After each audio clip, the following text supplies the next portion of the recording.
Tell you what, it's for me, the biggest story of the weekend is kind of flowing under the radar, and this team is flying under the radar, is Justin Verlander, Mike. I mean, 8 innings, 87 pitches, and 8 strikeouts. So he's striking out guys, and he still threw fewer than 90 pitches.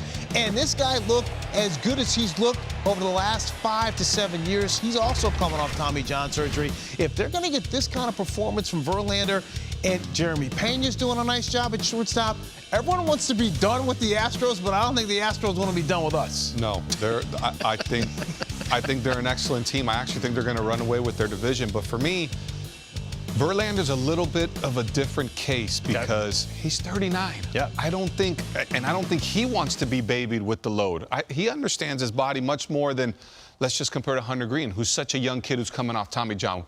He doesn't have the 15 years to bank off what he feels and what he doesn't. So what's impressive, when you have 8 punch-outs, it's at least 3 pitches. Yeah, so you're like, are you pitching a contact everywhere else? I mean, 87 pitches is as efficient as you can get. So that's kind of like old school Greg Maddux type efficiency. So I was just impressed. But he can still get 95, 96, 97. Well, that's what I was going to say. His average fastball was 94.9 pre the Tommy John, 94.6. Yeah. So he's still throwing hard. I mean, and you're going to tell me if there's a guy who understands his repertoire as good as anyone, it's Justin Verlander. Well, you see these pitches? I mean, this is why you can do it Justin has done for so long, because you're not reinventing the wheel.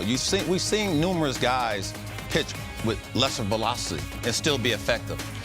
I mean, we talk about Hunter Green. He will get away with splitting the plate at times with 102. He'll get away with it. Sure. But Justin Verlander understands that 94 is not going to get it done. But you add a little bit of this, take off a little bit here, hit the corners, elevate the fastball, do the little things that when we watching the tape, we going, well, he ain't never pitched like this.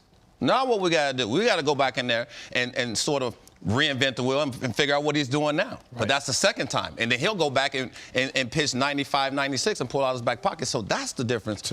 You know what I mean? Just to see what yeah, you make a great point, Cliffy, because I think Justin Verlander, I faced him when he was 98, 99. Okay. It was like, oh. Yeah, me too. Thanks. Velocity's a little down.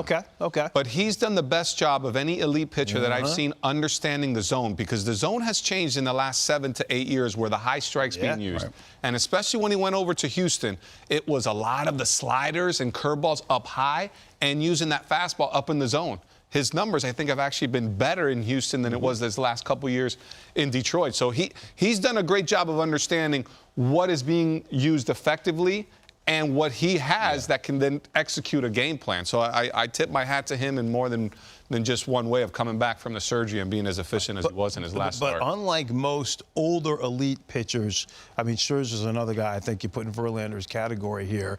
The fastball average velocity has come down a little bit, but it's still elite. Yeah, but I'm with you. So these guys, he hasn't reinvented who he is. No, but he's still the same guy. He's just using all the information and using it in a different way. Where some guys have, because they don't, like Clayton Kershaw, obviously he was great, and we're going to see Clayton tonight in our showcase game.